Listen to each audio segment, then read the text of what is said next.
Este material didático é parte do conteúdo da disciplina Iniciação à Pesquisa Científica 2 da Faculdade de Medicina da UFMG e deve ser utilizado apenas neste contexto.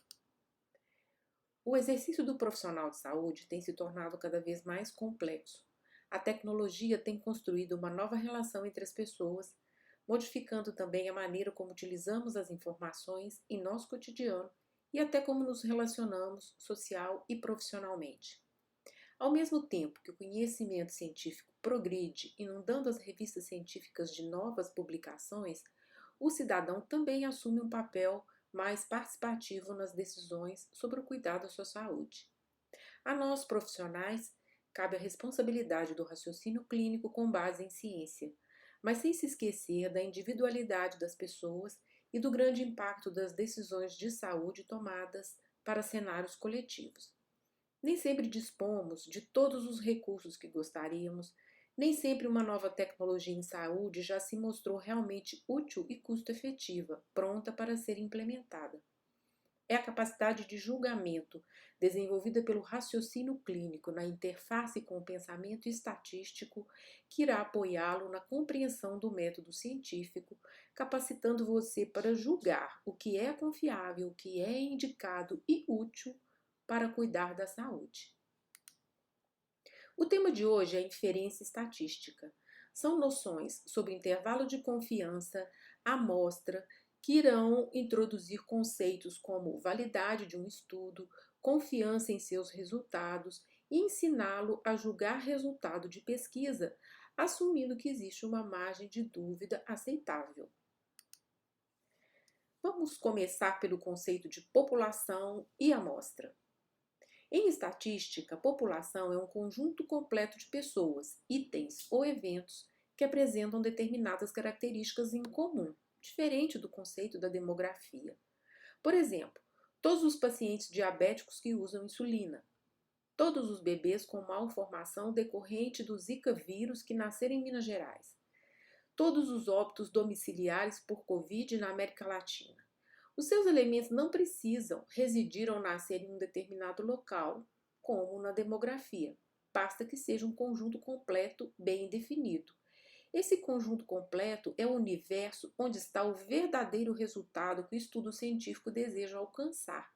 É onde se encontra o verdadeiro parâmetro que responde à pergunta de uma pesquisa. Na maioria das vezes, não conseguimos avaliar uma população inteira, mas queremos que os resultados do estudo sejam úteis para ela. A amostra é o subconjunto da população que está acessível para o pesquisador realizar o estudo. É com frequência limitada pelo tempo, orçamento e muitas vezes por questões éticas. Mas para representar a população, a amostra precisa de um tamanho definido matematicamente e de uma técnica de separação, chamada de amostragem, que ainda veremos a seguir. Agora veja esse exemplo, a diferença entre população e amostra do ponto de vista da estatística. Estima-se que 63,4 milhões de pessoas assistiram aos Jogos Olímpicos do Rio de Janeiro em 2016, pelo menos em algum momento. Vamos supor que um pesquisador queira saber o quanto assistir aos Jogos Olímpicos inspirou as pessoas a praticar esportes.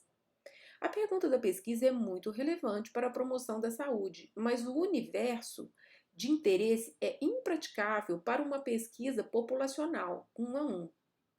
A equipe de pesquisa decide, então, aplicar um questionário em uma amostra dessa população, mas queremos que o resultado da pesquisa represente o todo. Agora, já podemos conceituar o que é inferência estatística. De maneira prática, é a utilização de dados amostrais para análise, de forma que eles possam representar toda a população de interesse e responder a uma pergunta da pesquisa. Por exemplo, para eu saber que um novo antihipertensivo é efetivo, eu não preciso testá-lo em todos os hipertensos que potencialmente podem se beneficiar dele.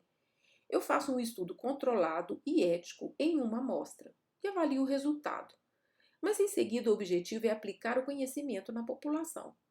Assim, eu tenho uma boa ideia de que o antihipertensivo funciona analisando o seu efeito na amostra de pacientes. mas de fato só terei certeza quando ele estiver disponível nas farmácias em estudos pós-mercado. Resumindo, os dados são coletados na amostra e analisados, mas os resultados são utilizados para beneficiar toda a população. Para isso, o tamanho da amostra importa e a técnica como foi obtida ou amostragem. O conceito de inferência é muito importante. É um dos pilares do método científico. Vamos rever e reforçar mais uma vez. O verdadeiro parâmetro está na população, no mundo real e nos fenômenos de saúde e doença que buscamos explorar com a pesquisa. A vacina funciona? O tratamento cura? Os estudos científicos, em grande parte, utilizam uma amostra para obter uma estatística, ou seja, um resultado em alguns elementos da população, na expectativa que ele irá estimar o verdadeiro valor populacional. Chamamos de validade externa a capacidade de se generalizar os resultados do estudo para a população. Isso depende do quão adequado é essa amostra e do desenho do estudo. Já durante a execução do estudo científico, um protocolo de pesquisa é preparado e validado do ponto de vista ético e científico. Na prática, ele é executado por uma equipe de pesquisadores treinados que buscam seguir da melhor maneira o que estava previsto no protocolo. A validade interna se refere ao quanto os resultados observados no estudo representam a verdade para a população e não se deve a erros metodológicos no planejamento do estudo ou na execução do protocolo. Para que a inferência seja feita adequadamente, os resultados precisam ser confiáveis, mas nós também, usuários das evidências científicas, devemos aceitar que existe uma margem de incerteza quando aplicamos os resultados do estudo em nome da pura verdade. Agora vamos falar do número mágico. Qual deve ser o tamanho de uma amostra para que ela consiga representar a população e assim a inferência nos permitirá generalizar os resultados de um estudo para a população? Este não é um assunto simples, não envolve apenas estatística, pois tem um impacto direto em questões éticas, disponibilidade de tempo e viabilidade de recursos para investigações científicas. Quantos animais serão sacrificados? Quantas pessoas serão expostas a uma nova terapia ou simplesmente observadas sem que nada seja feito até que se prove a eficácia de uma intervenção? Mas não é só esse número mágico que importa. A maneira como as pessoas, animais, itens são escolhidos para compor a amostra também importa. É preciso saber como selecionar uma amostra representativa da população. Vamos começar por aí, depois voltamos ao cálculo amostral. A técnica de amostragem é a que permite escolher um subconjunto da população para o estudo. Ela pode ser basicamente de dois tipos, probabilística ou não probabilística. A probabilística é aquela obtida ao acaso. Todos os elementos da população de interesse possuem a mesma chance de compor a amostra. Na prática, isso acontece por sorteio. É como o IBGE. O IBGE faz as pesquisas de amostra em domicílio para conhecer como vive a população brasileira. Apenas os domicílios sorteados participam do estudo, mas o resultado vale para todos. Esta técnica é considerada o padrão ouro para generalizar os resultados amostrais para a população, mas nem sempre ela é possível. A amostragem não probabilística ou por conveniência é composta por pessoas escolhidas segundo determinados critérios, chamados critérios de elegibilidade. Eles podem ser de inclusão e de exclusão. É muito utilizada em ensaios clínicos, que são estudos que verificam o efeito de novas tecnologias, terapias, diagnósticos, em um grupo de pessoas específico, o que pode se beneficiar da tecnologia, por isso a seleção. Neste caso, é comum que dentro do estudo haja um sorteio de um grupo para receber a intervenção, o grupo teste, e um outro para receber o placebo, que será o controle, compensando de alguma forma a amostra por conveniência. Já na amostragem por conveniência do tipo consecutiva, é aquela feita a partir do recrutamento sequencial de pessoas, voluntários, por exemplo. Entre as técnicas mostradas, é a que causa mais dificuldade na hora de fazer a inferência para a população. Imagine, por exemplo, que um hospital pretende verificar se os acompanhantes de pacientes estão satisfeitos com a refeição servida. Resolve então colocar uma urna no corredor dos andares para que os voluntários respondam um questionário e depositem o resultado. É bem provável que os insatisfeitos com a comida respondam mais que os satisfeitos. Agora, voltamos ao cálculo do tamanho da amostra. O tamanho da amostra é definido na fase de planejamento do estudo, utilizando-se de fórmulas matemáticas. Para isso, é preciso estar disposto a acertar a quantidade, mas dentro de alguns limites aceitáveis de incerteza. Precisamos de alguns chutes, na esperança que eles sejam para o gol. Na fase de planejamento, não sabemos o que vamos encontrar nos resultados e nos baseamos em hipóteses. Na maioria das vezes, a hipótese da pesquisa tem como base a relação entre variáveis preditoras com as variáveis desfecho. E isso também pode definir que tipo de cálculo amostral será feito, assim como o próprio desenho de estudo. Vejam esse gráfico do final de janeiro de 2020. A pandemia pelo novo coronavírus ainda não tinha sido decretada pela OMS, aconteceu apenas em março. O mercado financeiro construiu duas hipóteses para a economia mundial, uma delas otimista e outra pessimista. Vamos supor que naquele momento se assumisse que a hipótese otimista era verdadeira, de que a curva de disseminação da doença em pouco estaria descendente. Ao fazer essa escolha, podemos dizer que há dois erros, os mesmos que precisam ser considerados ao se planejar um estudo.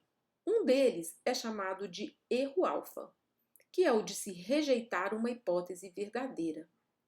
E menos o erro alfa, menos alfa, é chamado de confiança. O outro é o erro beta, é o de se rejeitar uma hipótese falsa. E menos o erro beta é chamado de poder. Muitas vezes, o erro está na rejeição da hipótese verdadeira. O erro admissível nesse caso é geralmente 5%, o que nos dá 95% de confiança.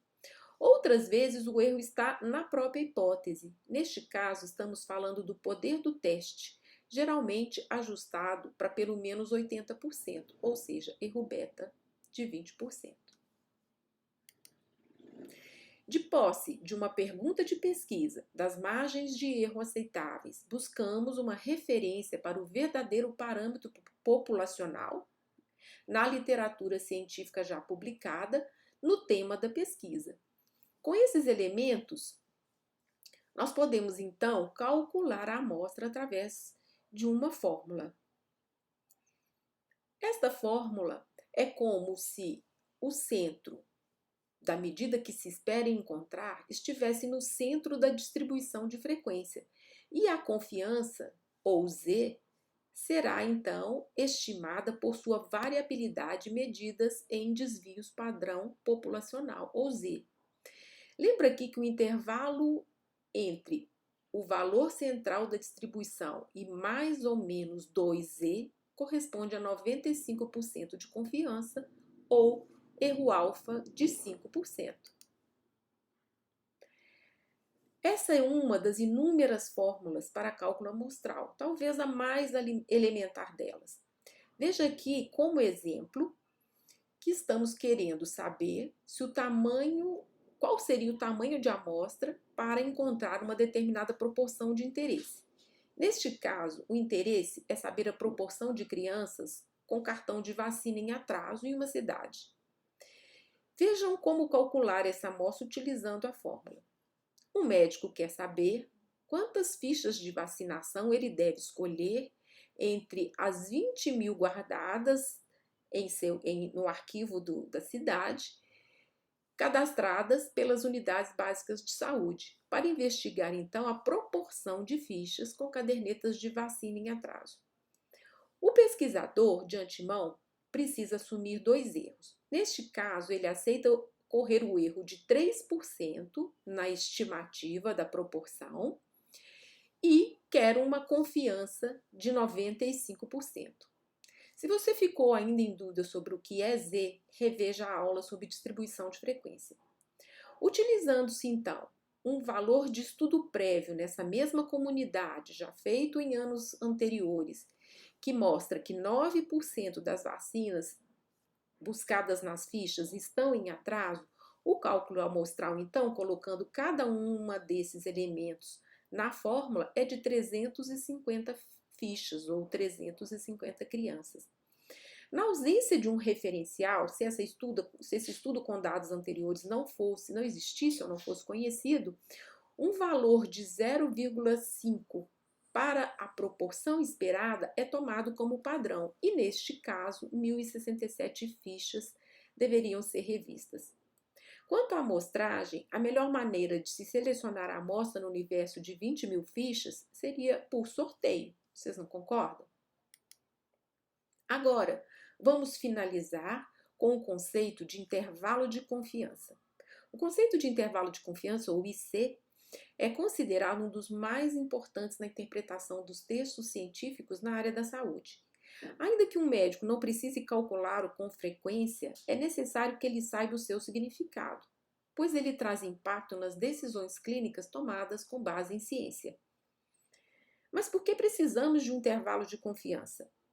Ele nos apresenta um intervalo de valores onde se encontra o verdadeiro parâmetro populacional, nos dando uma ideia da incerteza do resultado do estudo feito em uma amostra. Como já vimos, a maioria dos resultados científicos foram calculados em dados de amostras, mas se aplicam às pessoas que não fizeram parte do estudo, e sim à população de onde elas vieram. Assim, esse intervalo que acompanha o resultado se associa a um nível de confiança mensurável, que pode ser 90%, 95%, 97%, 99%. Por padrão, geralmente utilizamos 95%. Vamos supor que um estudo realizado em 398 pacientes admitidos em uma UTI de unidade coronariana tenha mostrado que o tempo médio de internação de um paciente com diagnóstico de infarto agudo do miocárdio foi de 15 dias. Será que é isso mesmo na prática? O estudo foi feito em uma amostra, então eu preciso aceitar que ele tem um erro esperado em torno do valor central, para mais e para menos. Esse mesmo estudo afirma que o intervalo de confiança de 95% foi de 7 a 23 dias. O que isso quer dizer? Isso quer dizer que há 95% de confiança em se afirmar que o verdadeiro valor populacional encontra-se entre 5 e 23 dias. Então, eu terei que conviver com essa incerteza e tomar minhas decisões com base nesses achados. Como vimos, o cálculo do intervalo de confiança acompanha a estatística dos resultados de estudo realizado em amostras, que são de vários tipos. Para cada variável e tipo de parâmetro, há um cálculo. Ele pode ser calculado para uma proporção, por exemplo, nas pesquisas eleitorais, para um valor de risco ou chance em ensaios clínicos ou meta-análise, em torno de uma média. Mas, de maneira geral, eles significam a mesma coisa. Ele mede o tamanho da incerteza do estudo, baseado em amostra, para se estimar o verdadeiro valor da população. Gostaríamos que esse intervalo fosse sempre o menor possível, assim os achados de um estudo estariam muito próximos do verdadeiro valor que nos interessa. Além disso, muita incerteza traz pouca utilidade clínica, às vezes nenhuma utilidade. Pouca incerteza associa-se a muita utilidade para se aplicar os resultados do estudo no mundo real. Outra questão para a prática é que o tamanho da incerteza medido pelo intervalo de confiança e o tamanho da amostra são inversamente proporcionais. Vejam a fórmula do cálculo de intervalo de confiança, que é uma inversão do cálculo da fórmula de estimativa da amostra para uma proporção. IC é o intervalo de confiança, N é o tamanho da amostra e eles estão em posições opostas. E isso importa bastante, pois amostras maiores podem reduzir a incerteza. Veja isso mostrado no gráfico aqui à direita. Esse gráfico à direita, ele traz o resultado de 7 estudos científicos que mostram quantos pacientes portadores de fibrilação atrial usaram ou fazem uso de anticoagulante oral em Portugal. Neste caso, o P, que é o mesmo P da fórmula, e apresentado aqui, a prevalência, é a proporção de usuários de anticoagulante oral entre os pacientes com fibrilação atrial. Cada linha traz a proporção do resultado observado em um dos 7 estudos. Eles são parecidos e, por isso, estão em um mesmo gráfico chamado de forest plot em uma meta-análise. Nesse momento, isso não importa, vamos apenas nos importar com a representação gráfica do intervalo de confiança que se faz através dessa barra. Neste caso, o intervalo de confiança foi de 95%. Quanto maior a barra, maior o intervalo de confiança e maior a incerteza. Quanto menor a barra, menor o intervalo de confiança e menor a incerteza sobre o valor central. O estudo de Sa, feito em 2012, é o que possui a menor amostra e o que teve o maior intervalo de confiança. A análise como um todo mostra que a soma das evidências dos estudos individuais com essa técnica chamada meta-análise aponta que 0,4 ou 40% dos indivíduos portadores de fibrilação atrial usam anticoagulante oral em Portugal, com uma margem de incerteza menor do que a dos estudos em separado.